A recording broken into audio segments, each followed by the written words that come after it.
Hello students, let's read the problem. The formula change of y over change of x can be used to find rate of change. What is the rate of change if the change of x equals 2x, y to the 1/2 power, z, all of that raised to the 4th power, and the change of y equals 2xy squared, z to the 2/3 of a power, all of that raised to the 3rd power. So this one comes a little bit about a little bit of 8th grade, a little bit of high school algebra 1, because now we're talking about slope. Is that right? So let's underline that, because remember, slope is the same as rate of change. Very good. They're giving you a formula and they're giving you what each one of them represents. For example, it says the change of x will be represented with this expression, and the change of y will be represented with the next expression. Okay, so let's start by writing the formula that is given to us. Okay, so it says change of y over change of x. It's the formula that I can use to find rate of change.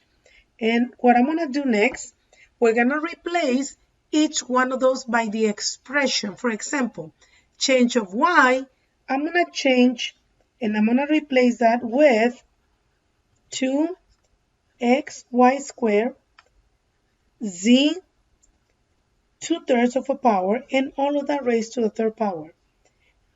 All of this is going to be over that change of x, which is represented with 2x parentheses y to the 1/2 z to the 1st power, all of that raised to the 4th power.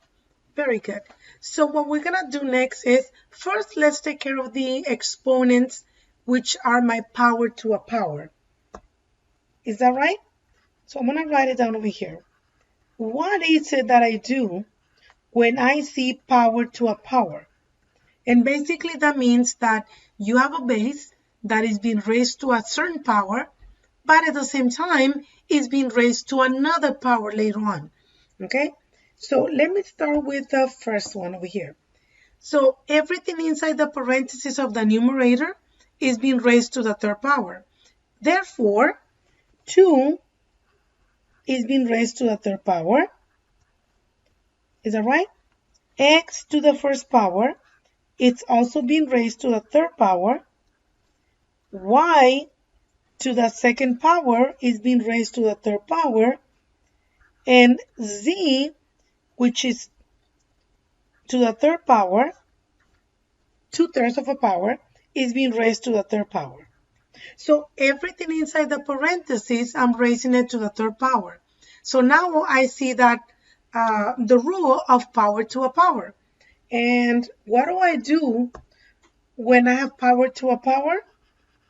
Let's see if you remember. We're going to multiply the exponents. Very good. Let's multiply the exponents. So I'm going to continue with my question here. So 2 to the 3rd power means 2 times 2 times 2, which gives me an 8. Very good. Next one, x to the 1st power times or raised to the 3rd power is like saying 1 times 3. So that's x to the 3rd power. The next one, y, you multiply 2 times 3, and I get a 6. The next one, z, I'm going to multiply 2/3 times 3. It's like saying 2 times 3 is 6 divided by 3. I get a 2. Very good. Okay. On the denominator, I don't know if you noticed, but there's also another section that has a power to a power. Not the 2x. The 2x are all by itself, right? But everything inside the parentheses needs to be raised to the 4th power. So I'm going to start with y to the 1/2 power. and I'm going to raise it to the fourth power. Then z to the first power, I'm going to raise it also to the fourth power. So y will be equals to y to the second power, and my z will be equals to a 4 power. So let's continue. So what we're going to do next is I'm going to write down every term that I got with the new values. So I have 8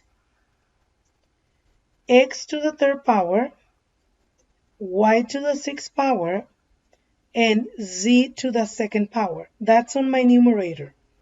My denominator is going to keep the 2x as it is, and then I'm going to get the one that I raised to a power. So that would be y to the second power and z to the fourth power. The first thing that I need to do is I need to find what is the answer for 8 over 2. I can combine those two. I can divide those two because they're my coefficients. Is that right? So that will give me a 4. Very good. I'm going to write down my line because maybe some of them will go on the numerator or denominator. Let's take care of the x's first. So my x's, I can combine. I can use my rule for this one, but this is not the power to a power rule. The rule for that one is actually the quotient rule. Very good. Quotient rule. What happened on the quotient rule? Well, in the quotient rule, I need to subtract the exponents. So let's write it down.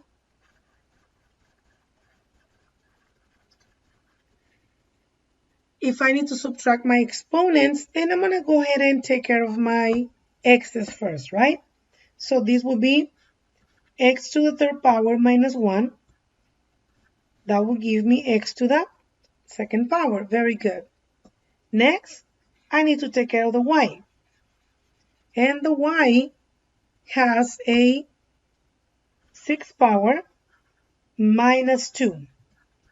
That gives me y to the fourth power. Very good. And the last one is z. Z to the second power minus 4. That will give me a negative 2. So these are my answers here. This is my x. This is for my y value. And that's my z. That's for my z value right here. Okay? So let's write down my final answer. So my final answer will be 4, which was already the answer for 8 divided by 2, x to the second power, y to the fourth power, and the z, I cannot write it on the numerator. I need to write it on the denominator because it was a negative exponent, so I need to rewrite it as a positive exponent. And that will be my answer.